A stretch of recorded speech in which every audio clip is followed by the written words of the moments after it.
What up, Magg&R family? It's your girl Mag. It's Rosh. But look, man, back with another reaction video. But look, man, thanks for tuning in with us on this reaction video. But if y'all new to our channel, Mag, let them know how they can be a part of the M&R family. Go ahead, hit that subscribe button. Don't forget to like this video. And if you guys want to stay tuned when we drop videos, turn on the notification bell. But today we got Charlie Cheon. I hope I've said his name right. But the title of this is What Are We Doing to White People? But look, man, if there are any other videos y'all want to see us react to on the channel, man, just drop them things down in the comments. But look, man, don't forget, hit that like button, subscribe to the channel. But look, man, let's get to this video. Get to it. Let's talk about what we're doing to white people. I ain't doing There's been nothing. something going on for a while now that we're being told not to notice. More to the point, that we're asking white people not only to ignore, but to accept. The rising tide of racial hatred against white people.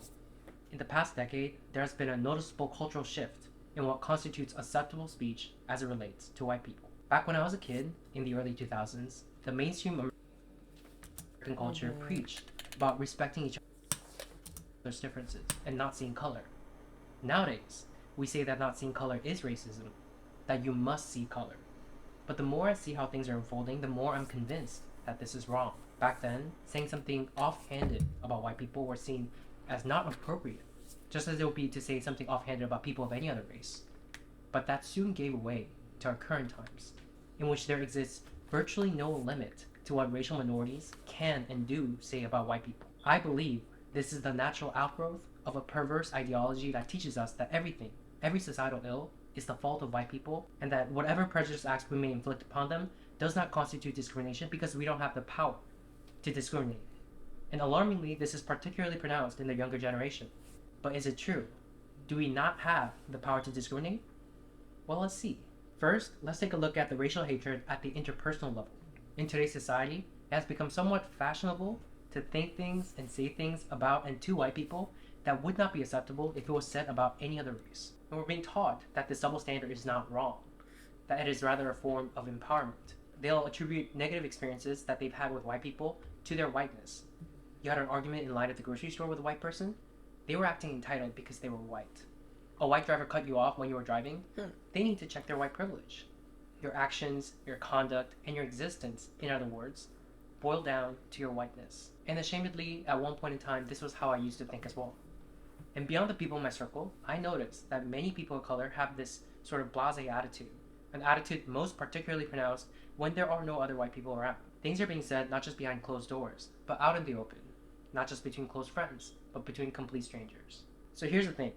This is something that I've experienced countless times, so I know that there are other people who are experiencing it too. I know it must resonate with at least some of you. The difficulty here is that no matter how many anecdotes I share, they are just that, anecdotes. And people who refuse to believe that this is happening will just chalk it up to my experiences being a fluke. Or worse yet, they'll say I'm lying. So I've compiled some TikTok videos. I want you to take a look at the things that are being said about white people, especially by the younger generation, the kind of statements people wouldn't dare say about people of any other race. Take a look at what is stunningly in vogue in today's society, and ask yourselves, where does this lead to years down the line? You have a token white, and you're hanging out with your friend group of color. You need to ask permission from everybody in the group to bring your white friend. What? Like, don't just bring them. That I might doesn't not be even in the mood sound to right. deal with white shenanigans that day. That's all I'm saying. And another What? thing, it feeds into their ego. Like, don't let them think they're a good white person. Accomplices ask, how can they support Black and Indigenous people of color? And sometimes I really don't know what to say, but here's one easy way.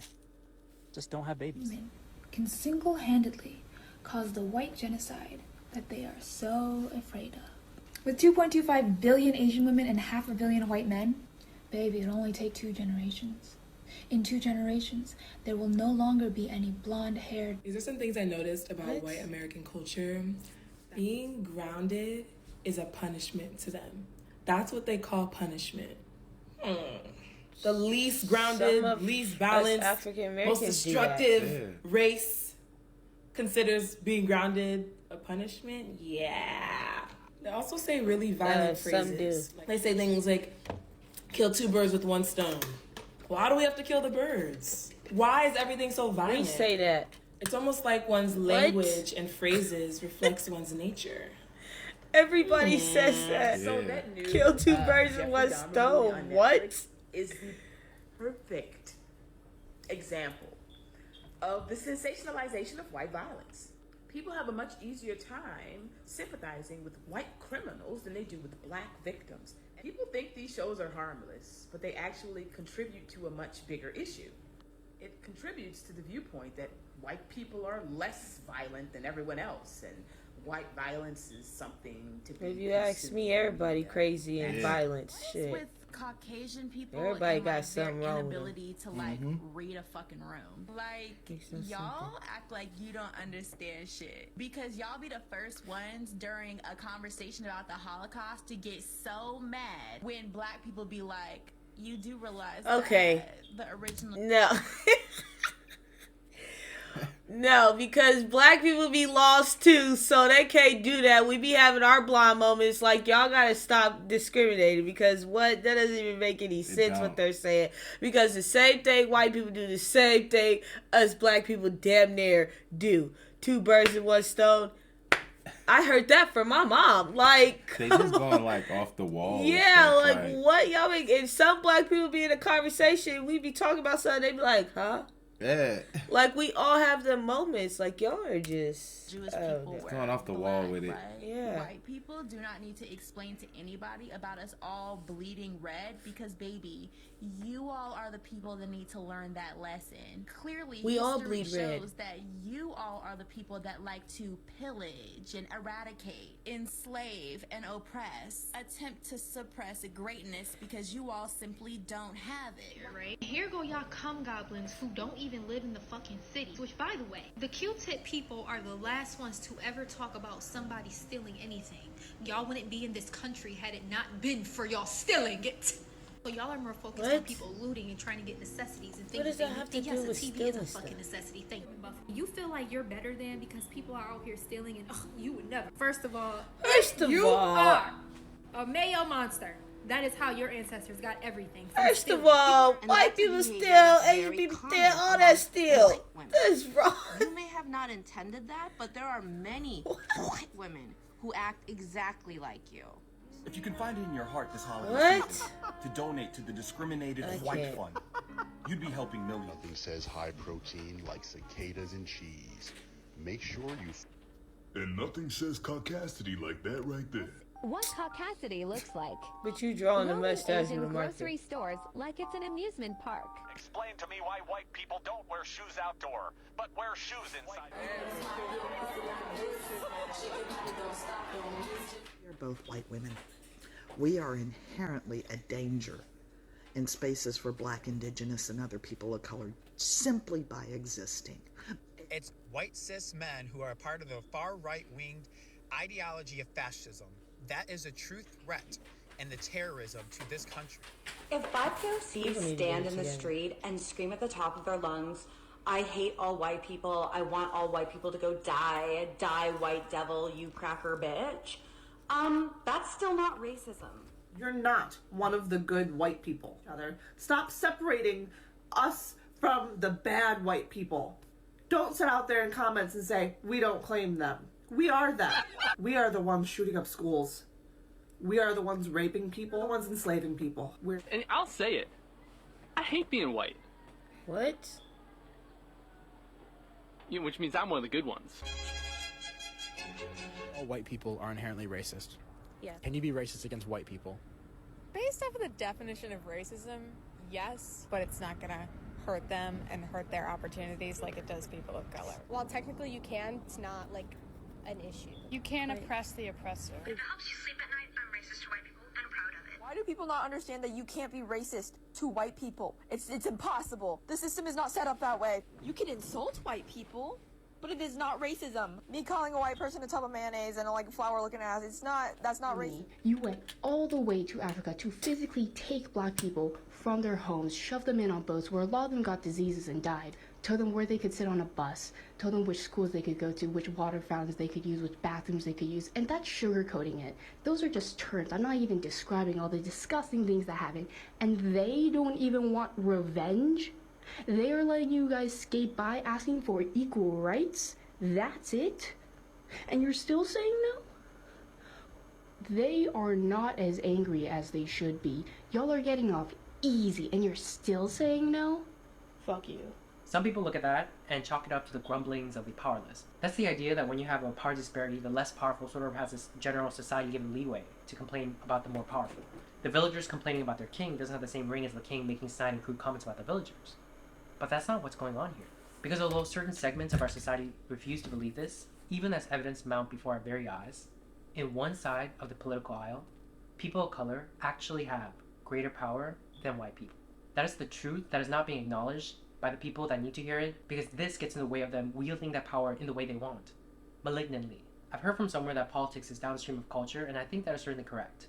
We have a mainstream culture that tells us it's okay to hold prejudice and hateful view of white people, and our politics is then infused with this energy, and we see active, overt, and on-the-books racial discrimination of white people that those who are perpetuating this hatred is refusing to see as discrimination. They'll say, no, this is remediation.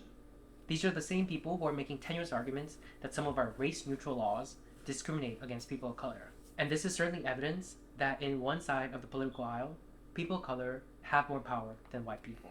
Because if we didn't have the power, we wouldn't be able to put into place practices and policies that does this. That's what power is. Things like Minneapolis local government agreeing to a contract with the teachers union that says white teachers must be fired first. What? New York City's government enacting a policy of having white seniors go to the back of the line on life-saving COVID treatment. A college professor that says white people should be killed and facing no repercussions. Cornell University banning white people from rock climbing lessons. One of many instances of liberal colleges doing the utmost to exclude and ostracize white students. BIPOC-only events equal no whites, but they don't have the guts to say that, even though that is what that is. That's what makes us different than the mere grumblings of the common villager. The villagers have surrounded the palace, demanding Marie Antoinette's head. The power dynamics have shifted. That is a fact. Progressive media outlets do not cover these stories. Some people out there have no idea that this is going on. But worse, some others out there know what are those people with what's going on. And for those people to convince themselves that this is not racial discrimination, they play mind tricks and word games. They use phrases and talking points like punching up. You can't be racist to white people. You can't oppress the oppressor, meaning I'm acting oppressively, but I've designated you as the oppressor, so everything goes. Or Ibram X. Kendi's infamous words, the only way to remedy past discrimination is current discrimination. Or when people say things like, what we're doing to white people is not racism because racism is prejudice plus power and we don't have the power. They use all this mind-bending apparatus to delude themselves into believing what they're doing faces no moral quandary. But in the back of their minds, perhaps in their subconscious minds, is racial revenge. We experienced it, you experienced it too. See how you like it. That people of color are using our newfound power to act this way and then pretend like none of this is going on leads me to believe that we would have done the same thing that white people did were we to be in their historical position.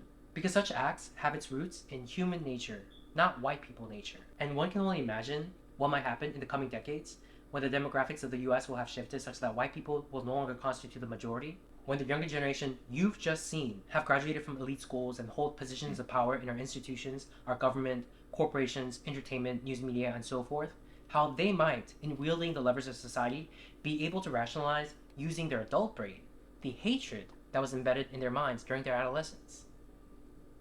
What we're seeing is just the beginning.